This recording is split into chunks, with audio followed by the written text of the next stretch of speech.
আপনার এনআইডি কার্ডের অপ্রয়োজনীয় সিম অর্থাৎ যে সিমটা আপনার প্রয়োজন না, সিমটা আপনি ডিলিট করতে চাচ্ছেন, আপনার এনআইডি কার্ডে আপনি রাখতে চাচ্ছেন। একটাই কিন্তু উপায়, সেটা হচ্ছে আপনাকে কাস্টমার কেয়ারে যেতে হবে। আজকের ভিডিওতে আমি আপনাদেরকে দেখাবো যে কাস্টমার কেয়ারে যাওয়া ছাড়াই কাস্টমার কেয়ারে যাবেন না। আপনার হাতে থাকা স্মার্টফোন দিয়েই আপনার এনআইডি কার্ডে যে নাম্বারটা আপনার প্রয়োজন না ডিলিট করতে চাচ্ছেন, আপনার হাতে থাকা স্মার্টফোনের মাধ্যমে সেই নাম্বারটি আপনি ডিলিট করতে পারবেন। সো আজকের ভিডিওটা কিন্তু খুবই গুরুত্বপূর্ণ হতে যাচ্ছে। ১ সেকেন্ডও স্কিপ করবেন না, সম্পূর্ণ ভিডিওটা দেখবেন, তারপরে আপনি এপ্লাই করবেন। তো চলুন ভিডিওটা শুরু করা আপনার এনআইডি কার্ডের অপ্রয়োজনীয় নাম্বার কিভাবে ডিলিট করবেন চলুন আপনাদেরকে দেখিয়ে দিই। আজকে আমি আপনাদেরকে গ্রামীণ ফোনের একটি নাম্বার, যে নাম্বারটি আমার এনআইডি কার্ডে রয়েছে প্রয়োজনে আমি ডিলিট করব। তো গ্রামীণ ফোন নাম্বার দিয়ে আপনাদেরকে দেখিয়ে দিচ্ছি। আপনারা কি করবেন, আপনার ফোনে যদি মাইজিপি অ্যাপস না থাকে তাহলে অবশ্যই ডাউনলোড করে নেবেন। ডাউনলোড করে সেখানে আপনার নাম্বার দিবেন, নাম্বার দিলে ওটিপি আসবে, ওটিপি আসলে লগইন হয়ে যাবে। এই দেখুন আমার মাইজিপি অলরেডি ইনস্টল করা আছে। আমি আমার মাইজিপি অ্যাপটি ওপেন করে নিচ্ছি। মাইজিবি অ্যাপসটি ওপেন করার পরে এখানে দেখুন নিচে কতগুলো অপশন শো করতেছে। আমি আপনাদেরকে মার্ক করে দেখিয়ে দিচ্ছি। এখানে দেখুন ১ম এ আছে অ্যাকাউন্টস, তারপর আছে সার্ভিস, তারপর আছে এক্সপ্লোর, অফার এবং হোম। আপনি এই অপশনগুলোর মধ্য থেকে সার্ভিস যে অপশনটি আছে এই অপশনটার উপরে একটা ক্লিক করে দিবেন। এই অপশনটার উপরে ক্লিক করার পরে এখানে দেখুন আমি দেখিয়ে দিচ্ছি অনেকগুলো অপশন কিন্তু এখানে শো করতেছে দেখুন। এর ভিতর থেকে আপনাকে একটি অপশন খুঁজে বের করতে হবে।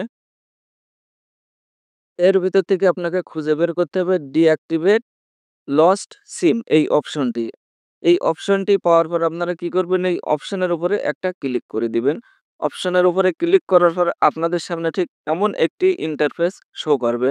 আপনারা কি করবেন, এখানে এই যে বক্স, এখানে আপনাদের যে সিমটি আপনারা ডিলিট করতে চাচ্ছেন সেই নাম্বারটা এখানে লিখে দিবেন। তো আমি নাম্বারটা লিখে দিচ্ছি। নাম্বারটা দেওয়ার পরে এই যে কন্টিনিউ নামের যে অপশন আছে এই কন্টিনিউ অপশনের উপরে একটা ক্লিক করে দিবেন। কন্টিনিউ অপশনের উপরে ক্লিক করার পরে আপনার সামনে ঠিক এমন একটি ইন্টারফেস শো করবে। এখানে দেখুন আপনার এনআইডি নাম্বার এবং আপনার ডেট অফ বার্থ এই খালি বক্সে বসা দিতে হবে। উপরে হচ্ছে আপনার এনআইডি নাম্বারটা দিবেন এবং নিচেই আপনার ডেট অফ বার্থ এটা আপনারা দিয়ে দিবেন। তো আমি দিয়ে নিচ্ছি। আপনার এনআইডি নাম্বার এবং ডেট অফ বার্থ দেওয়ার পরে এই যে কন্টিনিউ নামে যে অপশন, এই অপশনের উপরে একটা ক্লিক করবে। কন্টিনিউ অপশনের উপরে ক্লিক করার পরে ঠিক এমন একটি ইন্টারফেস আপনার সামনে শো করবে। এখন আপনি কি করবেন, এখানে পুনরায় আপনার এনআইডি কার্ডটা এখানে দিবেন। দিয়ে আবার কন্টিনিউ যে অপশন আছে এই কন্টিনিউ অপশনের উপরে ক্লিক করে দিবেন। কন্টিনিউ অপশনের উপরে ক্লিক করার পরে ঠিক আপনার সামনে আবারও এমন একটি ইন্টারফেস শো করবে। আপনি এখানে কি করবেন, দেখুন ২ টা অপশন আছে। একটা হচ্ছে ব্লক আর একটা হচ্ছে গো ব্যাক। আপনারা কি করবেন, এই ব্লক এটার উপরে একটা ক্লিক করে দিবেন। আমি মার্ক করে আপনাদেরকে দেখিয়ে দিচ্ছি।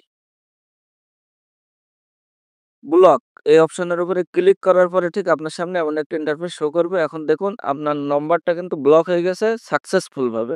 এখন এই নাম্বারটা যদি আপনার আবার পুনরায় দরকার হয় আপনি কিন্তু গ্রামীণ ফোন সেন্টার অথবা জিপি অনলাইন স্টোর থেকে আপনার নাম্বারটা আবার সংগ্রহ করতে পারেন।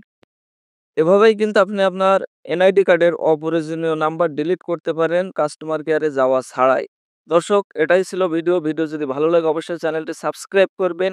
পাশে থাকা বেল আইকনটি অল নোটিফিকেশন অল করে দিবেন, তাহলে এ ধরনের ভিডিওর নোটিফিকেশন সবার আগে আপনি পেয়ে যাবেন।